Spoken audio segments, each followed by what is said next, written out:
few years ago, as we entered the first autumn of COVID, I recorded a message to the Dorshei Emet community about how we were making our way through that horrible first year of the pandemic. After months of Zoom services and programs and ever-changing rules about how we could gather with curfews and guidelines for everything from shopping to visiting friends, so many of us felt entirely lost and unsure of the future. I had said then what I still consider to be a clear truth of challenging times, that change and challenge, even those things that disrupt our lives, can often offer us a necessary dose of perspective.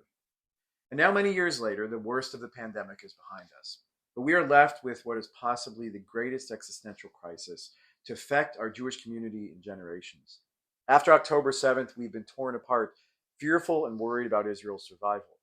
And for many of us, unsure about how we can maintain community strength with so many challenges around us. Conversations with family and friends have become more difficult, and even walking down the streets of our city as proud Jews is now fraught with danger. Even the diversity of our Dorshei Emet community, all the different life stories, different backgrounds, and ways of connecting to traditions and to Israel. This diversity, a value that we were used to seeing as one of our greatest assets, it's now made for some of us sitting in community more difficult. This year, we enter Elul and the holiday season lost. But I'm always reminded of the reason we have this month of Elul. Like any important moment in our lives, it's much better to spend some time preparing than to just jump in. We can let the season pass us by. We can come to services singing and praying without really letting the deeper meaning of this holy time sink in. And of course, I know more than anyone that the crowds come out for the holidays. And I know that people do like being together for this wonderful communal experience. But I hope that no one sees this time as an obligation as much as it is a gift. We, of course, know that the problems in our lives and in our relationships won't be solved by a few prayers of repentance or time spent tapping our chests. And the complicated problems of the world won't be fixed by the creative and erudite sermons of your rabbi. But the experience of this season takes real work, and it's an opportunity that has been there since the creation of the Jewish people. When the Jews were safe in the land of ancient Israel, we had Rosh Hashanah and Yom Kippur. When we were in exile, fearing for our safety, we had these holidays.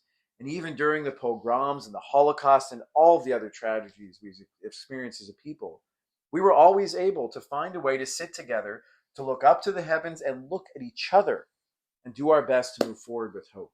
And this year, it's no different. I often share that beautiful tradition that in this month of Elul, when we can see on the trees and in each other that change is in the air, that hope is more accessible. We're told that God, godliness, whatever you call it, that inner strength, that mysterious connecting force, is somehow closer during this time. Where in most time these blessings might be harder to find. This time it's walking right next to us, guiding and supporting us. That sense of hope and strength, that inner voice, that powerful call to make our lives and our world better. It is here now if you can let it in. This year, I hope that the high holidays and this next month of Elul, which leads up to them, that they're not just meaningful, but also have the power to truly change us. Be prepared to be broken and healed. Be ready to deeply listen and speak from our hearts. Enjoy the familiarity of the liturgy and the melodies and the faces of family and friends and community, but leave space for a new experience and the opportunity to see the world and ourselves in a new way. As the mystical text of the Zohar imagines God telling us, "Open for me a door the size of a pinhole, and I will open for you supernal gates." A little change, one spark of inspiration can make all the difference. And I'd like to end with the same words I offered the community back during that first Elul of the pandemic. Our world has changed, but the message, I think, is needed now more than ever. Judaism and the faith and tradition which has held us together for so long, it's much more than a building, the physical space, the prayers, or the holidays themselves. It's the stories and the hope, it's the people and the relationships. It's the knowledge that during times of joy and times of need, there will always be someone to support and hold you. We as a people have been through so much in our history, and we will make it through this too. Let us return to who we are.